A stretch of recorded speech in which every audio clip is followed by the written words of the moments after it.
Hey, Mim. Hey, Scarlett. Welcome back, guys. You're listening to Style Over Substance. We're just two friends talking about our experiences working inside the fashion industry and also our observations from outside the fashion industry. It's sometimes serious, but it's definitely always a good laugh. Always. We release new episodes every Tuesday. So subscribe on your favourite podcast listening platforms.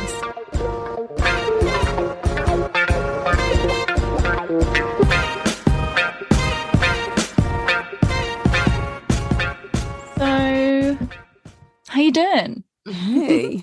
Yeah, I'm all right. I'm good. What about you? I'm good, and I'm really going to try a thing. I'm so acutely aware of how often I say the word like, and this podcast really doesn't help.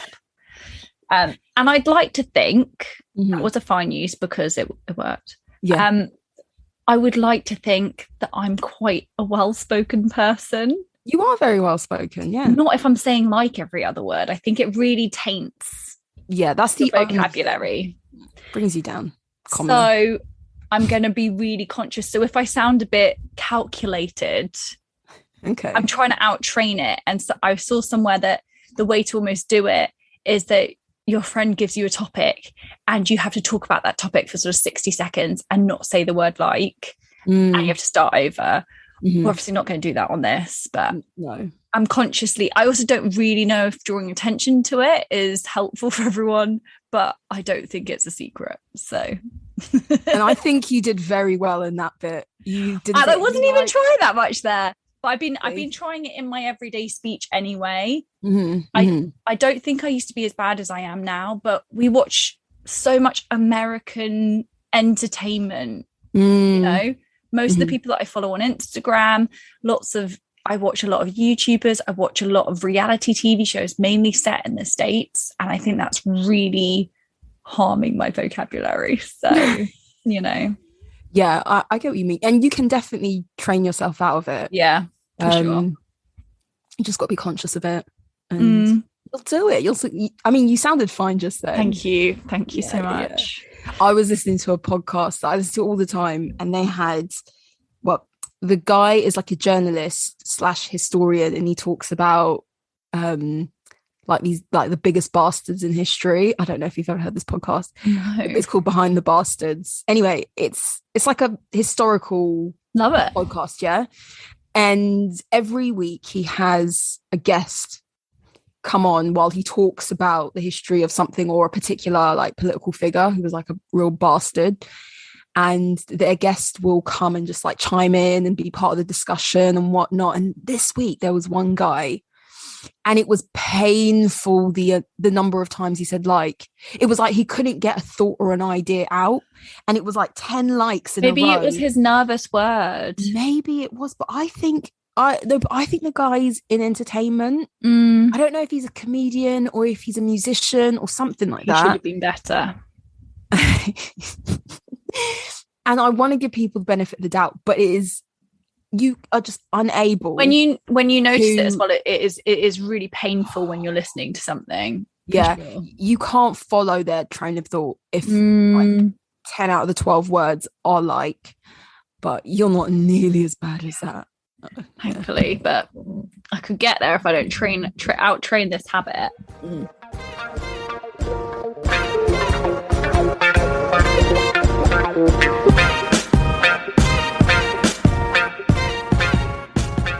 What's your fashion story?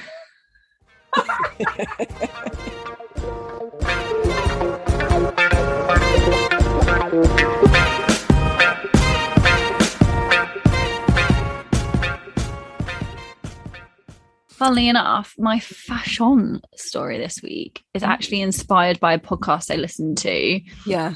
I listened to an episode of, is it Call Me Daddy or Don't Call Me Daddy? Oh, it's Call Me Daddy. Okay. So I don't listen to it. Stassi Baby or Stassi Baby, Kylie's friend, did an episode. And they talk about lots of different things. I think she's promoting a vodka brand or something. But she also talks a lot about the fact that she's had work done and actually that she's sort of not redoing, undoing a lot of that work for a more natural look. Okay. And sort of blaming a lot of it potentially on trend.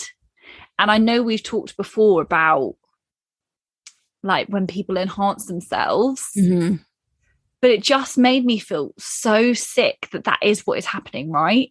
People are changing their figure just because it's trendy at that point, it was trendy to have a big bum, tiny waist, big boobs, big lips. And now you're either seeing sense that there's no such thing as you can't change your body every time there's a new trend. Yeah, for sure. Or you're just craving a more natural look or whatever it might be. But body shapes are not trends. They're not jeans that you throw away because it's now the trend to have low rise, and it just blew my mind. For sure. The thing is that Stassi Baby and all those Hollywood kids, they're young. They are she got the work young. done at 18. Exactly. And we forget how young they are because they look like they're married with children in their 40s. And to be honest, if we at her age had the money, the access, and surgery was more widely known, because when we grew up, it was scandalous to talk about someone's work. Celebrities were crucified for it. And it was like not the ultra rich, but like the upper middle class, like mums at school who had like work done wouldn't talk about it. And it was so much more hush hush than it is now. You know, we know so much about plastic surgery now. It's so widely accepted that if we were her age with that money and access, you know, we maybe not necessarily us, but we would have done stuff. We would have tweaked ourselves. We would have gone under the knife. We would have done not non-invasive surgery or maybe just cosmetic procedures. And that's the thing.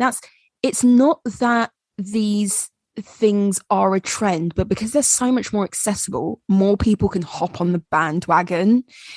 And she is just like any one of us who were just insecure at that time at that age, and was able to feed into that insecurity, you know, because if we think about it, the stuff we wore at that age, we've spoken about this in previous episodes, like we wouldn't be wearing that now. No. And to her hips and her bum and her thighs and her lips and all of that is probably cringe to her now.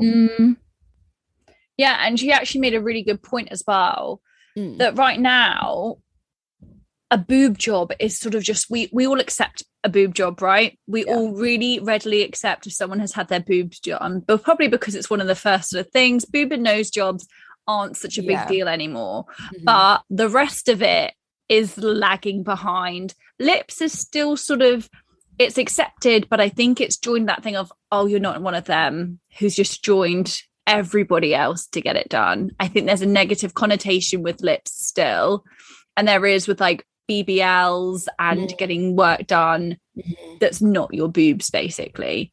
And so it's quite interesting that obviously we sort of accept some things more readily than others.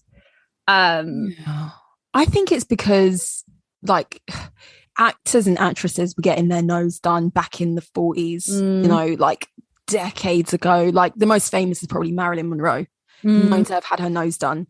And like breast augmentations have been around for a really long time, and all our faves, you know, Pam Anderson and like everyone who was big in Hollywood during the 80s have their tits done. And it's because it's been around for so long, we've all like acclimatized to it. Don't get me wrong, there are still loads of I'm using Hollywood as an obvious example, but there's loads of people in Hollywood who get their nose done and don't say anything. They get really subtle work and they don't tell us because it really does make a difference to their appearance, but they keep it on the hush hush. But I think with those procedures now, it's like you can get a boob lift. It doesn't even have to be like augmentation. There's so many. I'll be signing up for that. We've spoken about this, and there's so many like subtle ways people are getting their nose and their boobs done now, whereas like bums, and like BBLs and lips and all of that, because it's a lot newer.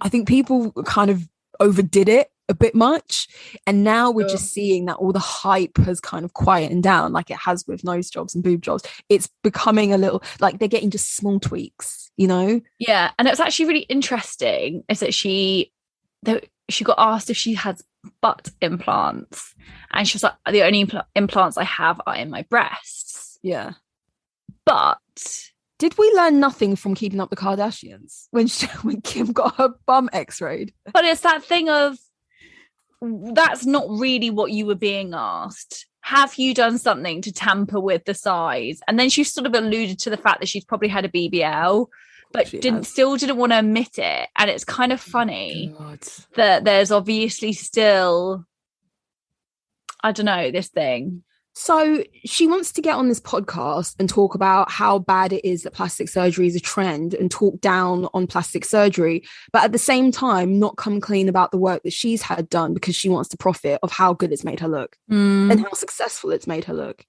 So that's it. Because if you want to criticize something and say I was stupid for having done it, this is what I had done, A, B, C, D, but then you want to be like a bit coquettish about, oh, I haven't got implants in my bum. It's like, be honest. Like, if you're going to criticize it. I don't know. This just seems like she really, to be honest, she enjoys the attention that she gets from her surgically sculpted body. Yeah. Well, on my fashion story is to do with bodies as well. Oh, look at the segue.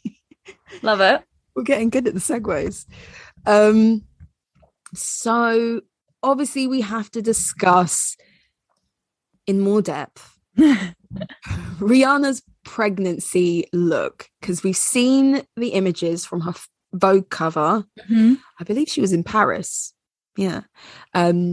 She had a Vogue spread kind of like showing off her bump as if she hasn't been doing it as if we haven't seen it already. But yeah, I think it's an interesting spread to talk about. Like, what's your overall thoughts of the looks she had in Vogue? I think the tricky thing is, because she's been dressing so crazy with her bump as it is, or fashion forward if you want to say it, these looks don't feel that out of the ordinary. She's kind of been going wild with it, and I appreciate that. And I think she said the sentiment sort of behind it is our bodies are doing the most magnificent thing. Yeah. And we're sort of told we're meant to hide it or cover it up and conceal it. And I guess it works with Rihanna because she's kind of, she has fun with fashion as it is. So it works really well that she's making no exceptions.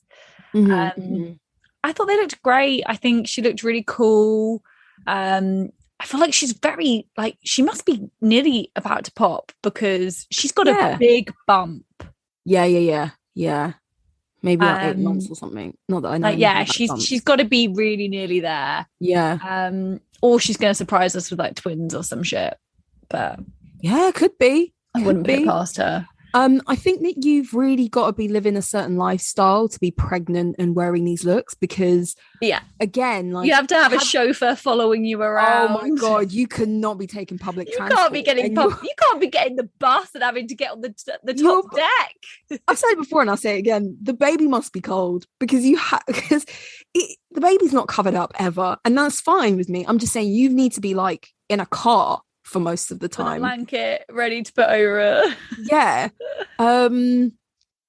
So I really like these pictures. I think they're nicely styled. I'm talking about the looks, the outfits. I think they're really nicely styled, and I think that, controversial opinion, but I think very often we give Rihanna like a blight. Yeah, so we give her lots of free passes. Yeah, for some really terrible outfits, and people just like, oh well, she's killing it because it's Rihanna. She's on the list that you're not allowed to insult. I know.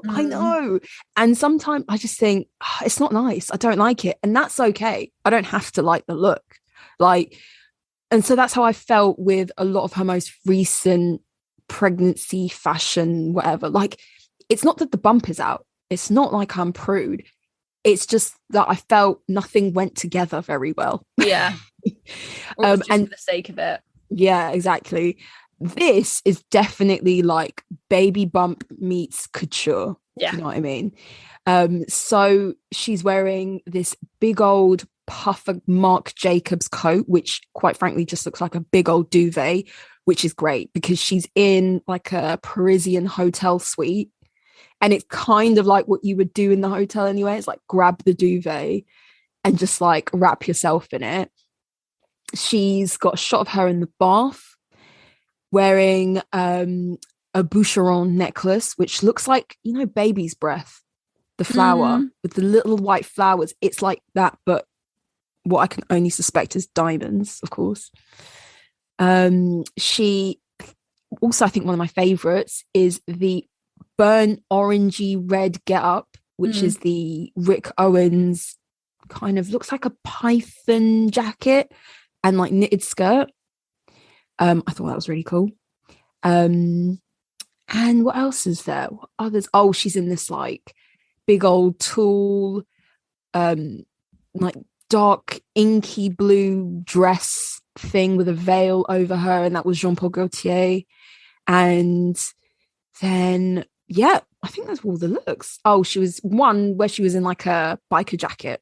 And I really liked the whole kind of theme and sentiment of the shoot. And I think they were nice ways to display the bump in styles that made sense. Yeah. Yeah. And actually, even just on like a bigger picture, right? How few women get put on the cover of Vogue when they're pregnant, you know, and actually we're in a society that's becoming increasingly aware that we have to represent everyone and make a fashion available to everyone. And yeah, okay, we don't need necessarily, I personally don't need couture gowns for a pregnant belly. Yeah. But I also know from having sister-in-laws who have been pregnant, maternity wear is slim pickings. We all know what it's like anyway. If you can't find something in your style, I think style is so personal, isn't it? And so there's nothing greater than when you find loads of stuff that's in your style, you like it, you feel good in it. And I can't imagine just being put in this little box of having to wear certain things just because you're pregnant, because they don't make many other options. So I think that it's great to represent that and maybe make more awareness of more options. Like, I mean, in this shoot she had like custom like sculpted white ball gown, but it's like molded over her belly. I think it was made in leather or something. So obviously she's wearing custom made pieces, especially for the bump, or the way it's styled is not a way that us normies could wear it, like the jacket open with no top underneath. So obviously hers is an extreme version of what the everyday person could probably be up for wearing if they were pregnant. But definitely, I agree. Like, there's not a selection of maternity wear for people with different styles. It's just like the most basic cotton pieces. I think comfort is put above all else. Something that's loose, something that's cotton, something that's stretchy, and that is pretty much it. Something that's pretty covered up as well. And of course, like, you want to maybe not invest that much money in clothing that is only for a short amount of time, relatively speaking. And I think Rihanna actually made a comment before saying that she's not buying maternity wear. She's going to wear the clothes she already has. And I think that that's a big statement. Like, because when I think of pregnancy, I often think it must be a struggle to feel like you're coming into the new era of your life. You're becoming a mother. And to what extent do you feel like you're losing your sense of self in all of that? And the person who you will become, you don't know who you will become. And that in itself can be frightening. So to feel like style is a big part of sense of self, or how you feel, how you fit in your clothes, all of those things are just key to that. Mm-hmm. Yeah. So to feel like, oh, I'm still going to wear all the things that I like to wear, and I'm going to ride that train till I can, like until I physically can't get my arm in this jacket. If you put on that much weight or whatever, or if your body changes that significantly, but you're steadfast and like, no, I'm going to enjoy what I have, and I'm not going to let this transitional period of my life like dictate how I should like mirror myself on other people and their experiences. You want to live your own experience, isn't it? Yeah, that's so true. So true. I think I would try and be like that to some extent. It's like use the clothes I have. Mm-hmm. I don't know. Yeah, you don't know, do you? You just don't know until you're there. Yeah.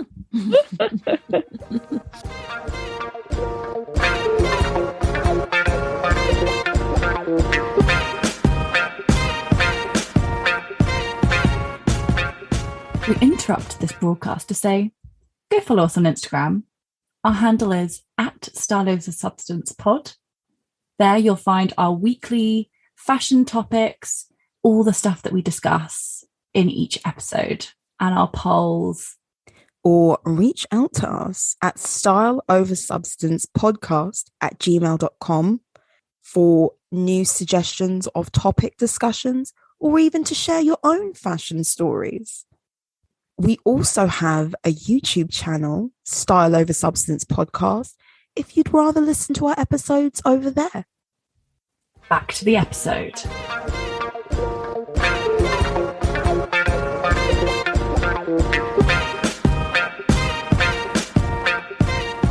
Yeah.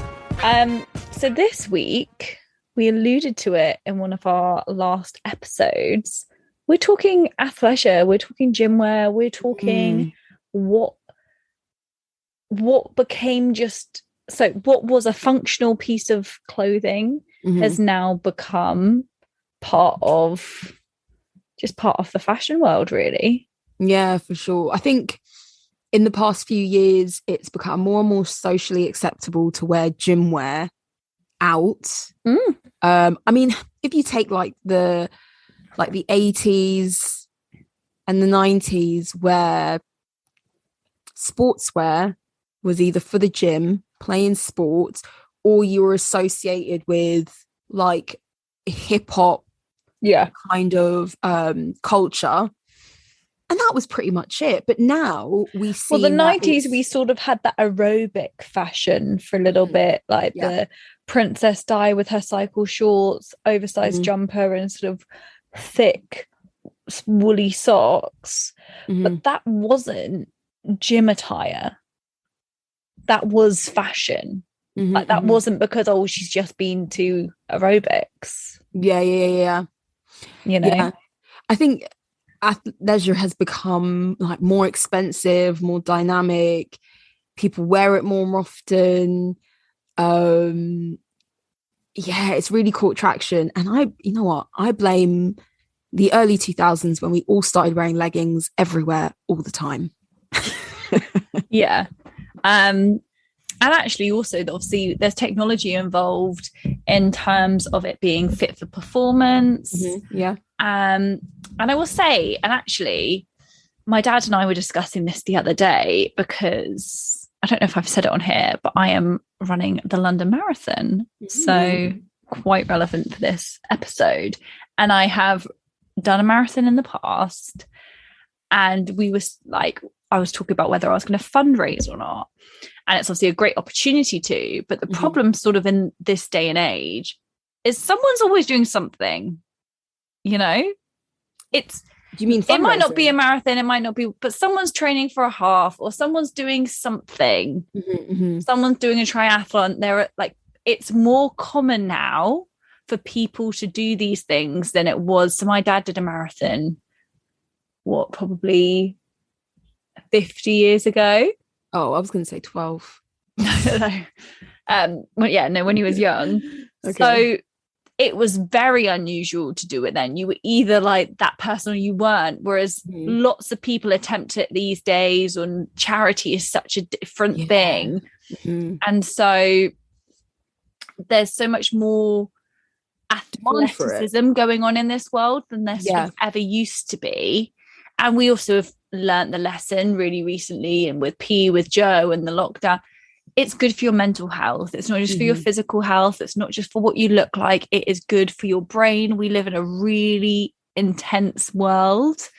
So I think there's been so many things that combine together and just means it has exploded. Yeah. Like, and like, I think you're so right that, those Primark see-through leggings probably paved the way for people then wearing leggings as actual trousers. Yeah. I think also, now correct me if I'm wrong, you know how there's certain things which make you appear more luxe? Wear things because it affords you a perceived kind of like status, you know? Like, I think we've spoken about it in the past, like getting Botox done or fillers or lip injections. Someone who has that, you kind of assume that they've got money a little bit. Now, people who, you know, head to toe Gymshark might not even go to the gym and actually work out. They're just posing half the time. And they're wearing it because it's tight and it looks cute and it comes in all these pastel colors. And it's like, the girlies on Instagram who are like Instagram models will be all day, every day in tight athleisure, and they don't really work out that much because we all know they probably bought their bodies, as we were talking about before. Yeah. But I think the appearance of going to the gym and taking care of yourself is such a status flex. Yeah, for sure. And then, I mean, even... And to look good doing it is like an extra flex. Yeah.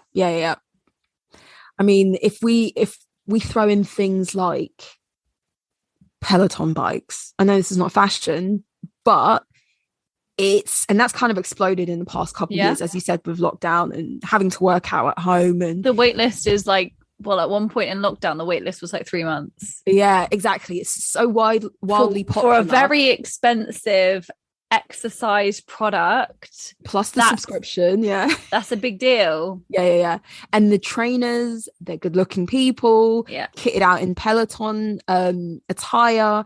And if someone has a Peloton bike, you're like, you're doing well for yourself, aren't you? You're that girl. And it's something to post about on social media. Like, this is the clever thing, a lot of the things with athletics is it's become very Instagrammable. And I know my world isn't too based around that. Yeah. But who are we kidding that, like, there are so many people who make their millions doing that. Making more money than us on Instagram. Yeah. And that stuff all counts to it for sure. I was going to say something. I can't remember now. Oh, my brain's gone blank. Oh, okay, moving on. I have a question for you. You're starting your spin career again. What are you wearing to a spin class? Oh my god, so I had my first class and I wore these shorts that I bought from Primark, and I don't think I'd ever worn them before. I think I bought them with the intention that I would wear them, and so they must have cost me like £5.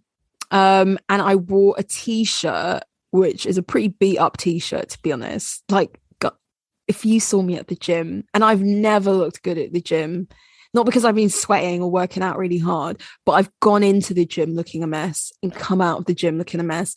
And so, this time was no different. I think that's what the gym used to be, for sure. Like, that's how I've always been.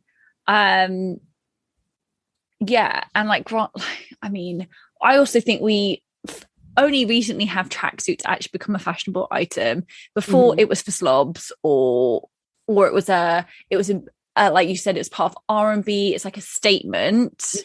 But if someone was either wearing trackies because like they were just being slouchy and being like, I don't know, in their comfies. Yeah. But there wasn't this connotation.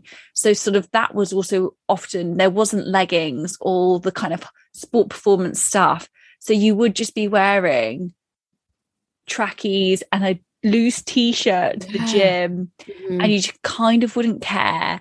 And I think that's what it used to be like. And it's really slowly transitioned, probably not even slowly, but I think we've just now found that there is time to perform at every moment in our lives. Like, even if I think about right now, I actually got for my birthday like a faux pair of sleeper pajamas, you know, those feather trimmed. Yeah.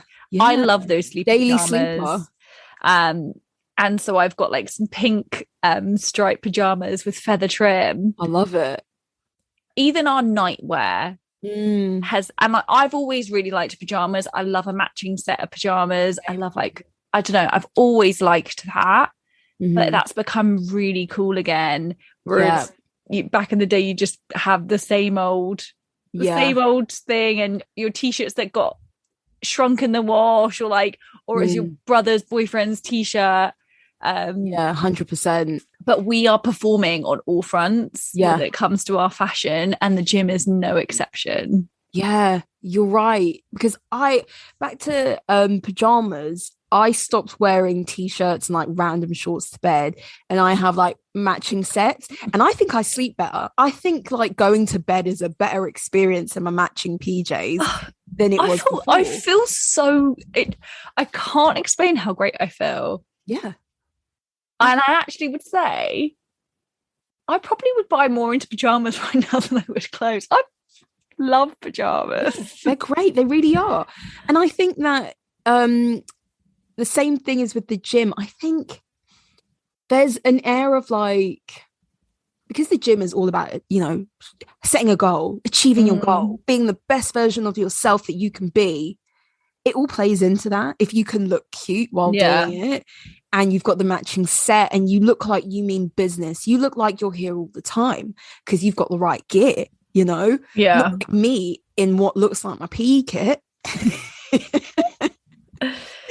And so knowing that and understanding that, I think that I've thought to myself, okay, now that I'm going back to the gym and I'm trying to make an effort, I want some cute outfits. I need some Gymshark. I need some like whatever, like Sweaty Betty's or Lululemon or whatever, because I'll just look better. I don't know what it is.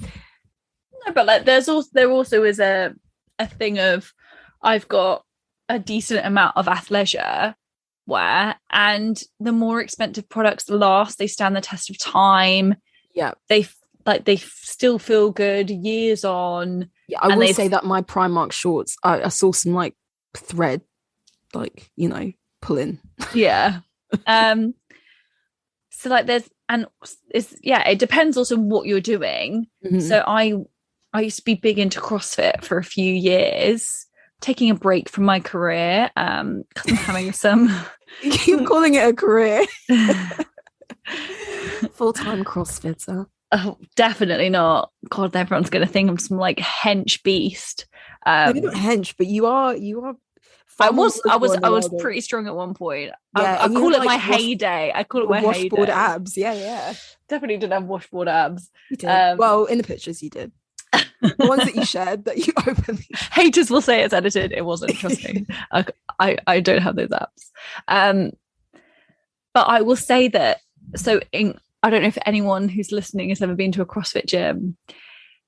It can be quite an intimidating place for one, but also because of the nature of this exercise, it's like varied exercise. It differs day to day. It involves weights, like high impact stuff.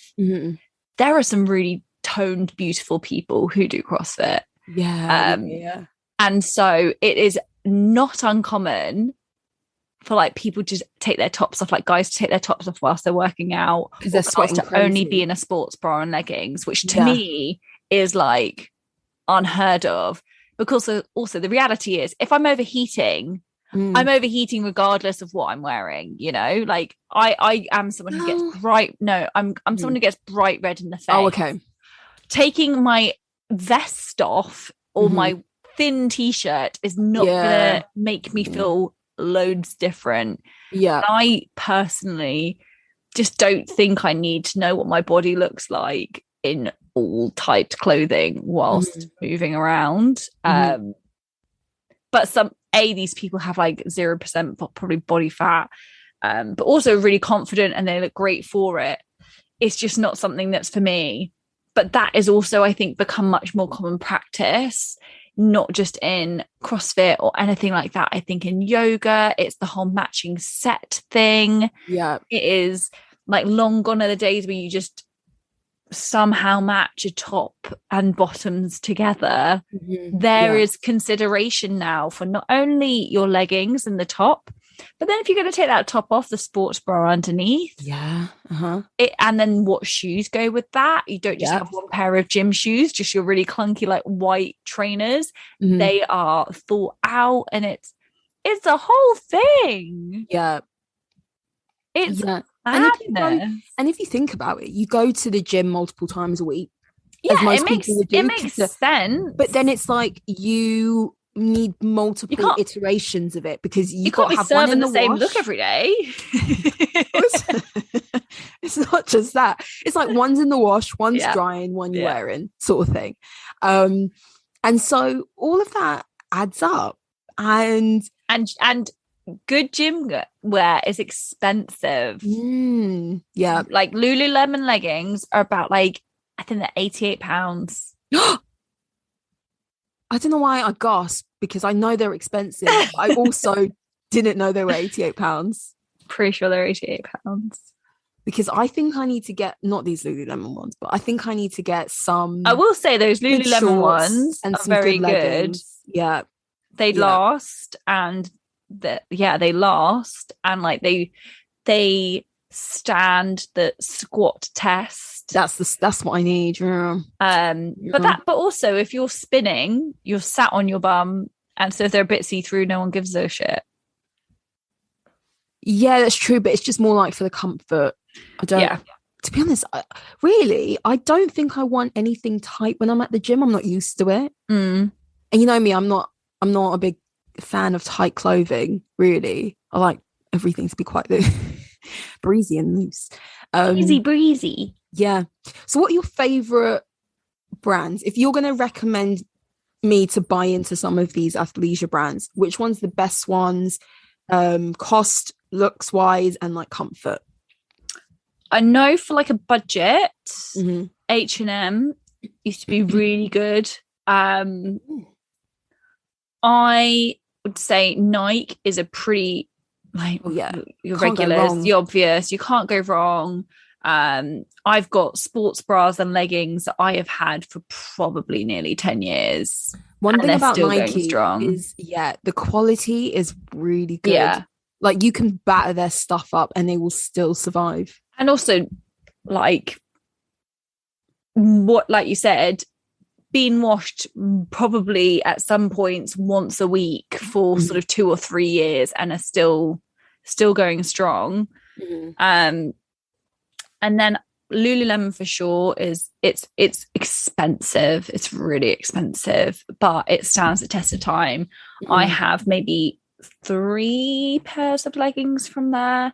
Okay. At £88 a pop. I essentially lived in them on rotation during lockdown.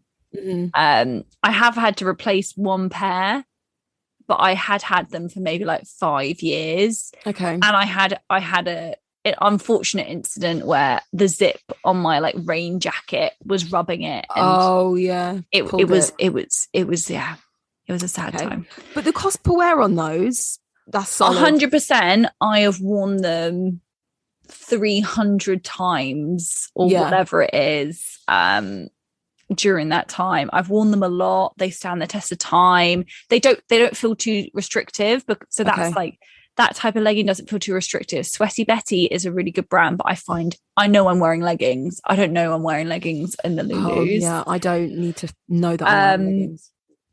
And also like I'm still really struggling with just getting back into regular clothing. I can do it for probably I think I'm probably around like 7 hours now, maybe.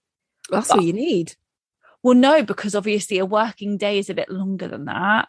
Oh, so true. You know, I at some point I just suddenly hit a wall and I'm like, this bra needs to come off, you know, because your body expands during the day, doesn't it? Or I don't know what, like, it just gets to a point where I'm like, I've had enough of this. Yeah. I hit you. And I'm still probably a bit like that with athleisure as well, of not wanting stuff too restrictive. Gymshark is very good. But yeah, I would just say there's so many brands out there. And also I think a really great thing in terms of athleisure is, I think because it's expensive, there's less of that fast fashion approach. I know that there are girls wanting to serve looks, but like even Gymshark is, I mean, it's not cheap. It's not the most expensive though. It's not the most expensive, and you get matching sets, but like it's not like you wear it once or twice at the gym and it's no longer any good. So I think, you know, I've got gym wear that's lasted so long, and I'm not a matching set kind of girl. I want to be able to throw things together, and I need to not have that. And you know, there are days where you just don't need something clingy to you. I don't mind leggings, but I like a loose top generally. But yeah, I just think that you made a really good point in that gym wear is probably one of the few sections in our wardrobe that really gets worn. If you stick to going to the gym throughout the year and stuff, you will wear it multiple times a week, if not at least every week. It's actually one of the best things to justify, I guess, your money on. Exactly. Because like if you take occasion wear, most times you wear it as a woman, you wear a dress once and then you may never wear that dress again. But we are way happier to part our cash on, I'm going to a wedding and I just want to feel really nice in that. Yeah. How many weddings will you ever go to in your life? Probably like 50, if that. Like, I definitely won't. I don't know that many people or like that many people. But yeah, so then even if you take designer shoes, very often they're like heels, or they're just shoes that, unless you're going to work in them, they're shoes that you wouldn't wear that often. You go to bed every night, invest in your nightwear. Invest in your nightwear and your sportswear, please. Yeah. But yeah, you're right. And I think that those prices can be justified so long as they are like legit performance wear and that they wear well and they wash well and you feel cool, you know, the climate cool. So often I also hear of a lot of these performance brands, if your leggings broke within a certain time frame, I think they're quite honorable, especially like a Sweaty Betty or a Lulu. If they sort of disintegrated in the wash on like a bad sort of a turn of bad luck, I think they're quite good at being like, we're really sorry, that's really not like we'll our products. Because they're built for performance. And I think it's one of the few products, actually touching on your point more, it's one of the few products where you actually maybe get what you pay for. You know, I don't have many things that I could have worn as many times as that hasn't shown it. Even like, say I bought a beautiful dress for a wedding. If I wore that 300 times, it would show. Yeah. So actually, yeah. And like even the t-shirt I'm wearing now, I love it. It used to be like, it's nice quality, but it definitely used to be bigger. It definitely has probably got a bit thinner because of how much I wear it. Yeah, exactly. Yeah. That's true. Maybe we should just live in athleisure. Well, you know what? Look, lockdowns and whatnot. I live, and I still actually during the day when I'm working, I lived in the same tracksuits. Like I would wake up, wear a t-shirt, put a hoodie on, put some trackies on, and some big socks, some thick socks or something. And I think about those items. And I have worn them to death. I mean, I still wear them now. But, you know, it was a period of time where I was really, I don't know, exhausting my clothes. I mean, granted, it was like 10 items on rotation, you know, but I think that, yeah, and I think so imagine if you did have like some really comfy gym leggings or whatever, that would for sure have made its way into that mix. Yeah, and you consider how, or you even splurged on some nicer tracky bottoms. Yeah. And I did buy a set that was it's a bit nicer and it's like really heavy fabric, but I don't wear them at home because I feel like that set's too nice for home. I wear them when I want to wear trackies out. Purposely, I'm purposely wearing these really comfortable trackies, really nice quality, and I can get away with it because now it's like you're no longer seen as a slob wearing it. Like if they're clean and if they're ironed and if they look nice, it's a look now. But I think that's what people do with athleisure, especially for the matching sets. Exactly. I think there are so many people who haven't been to the gym but want to give that impression they've just done a yoga class. I take the leggings, care of myself. The thick socks, the chunky trainers, and then you put a blazer. You know, one of those blazers from like they've got Frankie a nice shop. Jacket over the top. It's like, hey, what this? Yeah. And I follow people online who do that, and I'm like, oh, that's cute. Yeah, and they look great. Yeah, and they've got a great body into it. They know it, and that's why they're doing it. But yeah, it's a huge industry, and it's only projected to grow more. And I think, to be honest, I think I'm gonna buy more into it. I think, and we've had this discussion before, how our sense of style kind of crystallizes as we get older, and we just buy into more of the same of what we know we love. I feel like I'll just buy like the same trackies and just new colors, and I'm just going to rinse that, and I'm just going to look to wear more basics or buy more basics that I feel like I'll get more wear out of. And athleisure is one of those areas that you could easily do. So I'm not surprised that projecting it's gonna grow even more. Yeah, and I hope it doesn't, because I do think it's done really well to swerve the whole fast fashion thing. But I expect at some point people will just want to have like variation, you know. So for context, Mim is suddenly like being shaded over. I can barely see her. And she's got a red light on her microphone, and she's doing a show for me with her red light.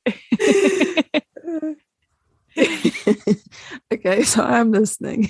But no, I hope that it doesn't become another one of those things of like, oh, I've been seen in that. And I don't think it will, because I repeat offend outfits in the gym forever.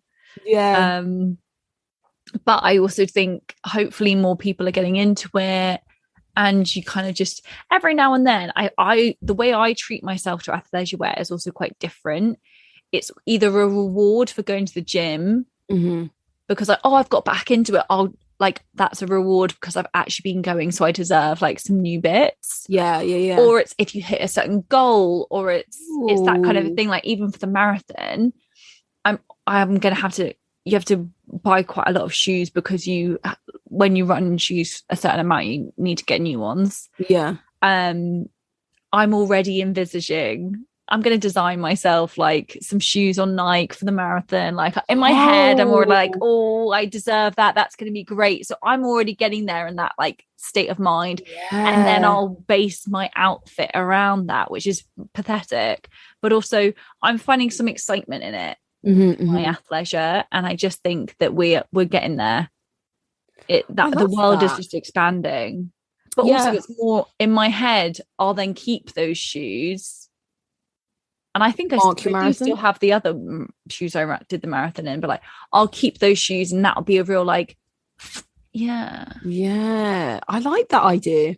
Yeah, idea of like buying these bits as a marker of, you know, I met that goal or something. Yeah, I might do that.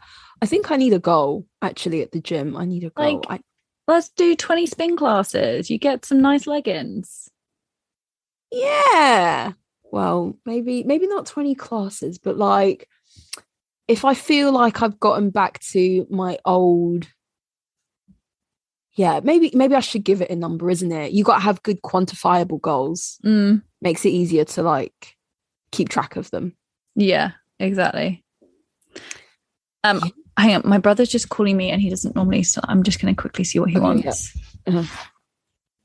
What is this week's poll? Oh, what are the best brands? Yeah. Okay. For this, what are the best brands? I've paused it. Yeah. God, I'm stupid. Okay, let me start again.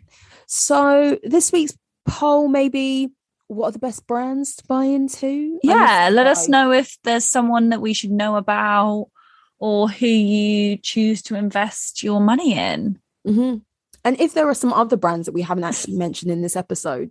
Especially for Mim's spinning career, you know. No, honestly, I need the help. I can't continue like this. I wanna be, you know, I don't know. I want to look. Oh my God, what is it called? Soul Cycle. You want to be one of those chicks like in Soul Cycle. Yeah. Woo. My goals for this, you know, gym career is to do more yoga and to do more spinning. Oh. I want to do some boxing. That's what I used to do last time. So I'm trying to get back into it. So wish me luck, guys. We wish you all the best, Mim. Thank you. I was like, wish me luck. And then you wish me luck. I was like, yeah, thanks. As if I just didn't ask for it. Yeah.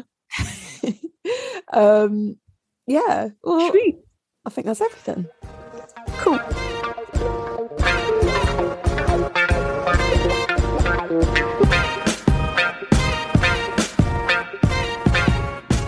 Well, thanks again for tuning in to another episode of Style Over Substance, guys. Don't forget to check out our Instagram or Spotify to respond to this week's poll. Bye. Bye.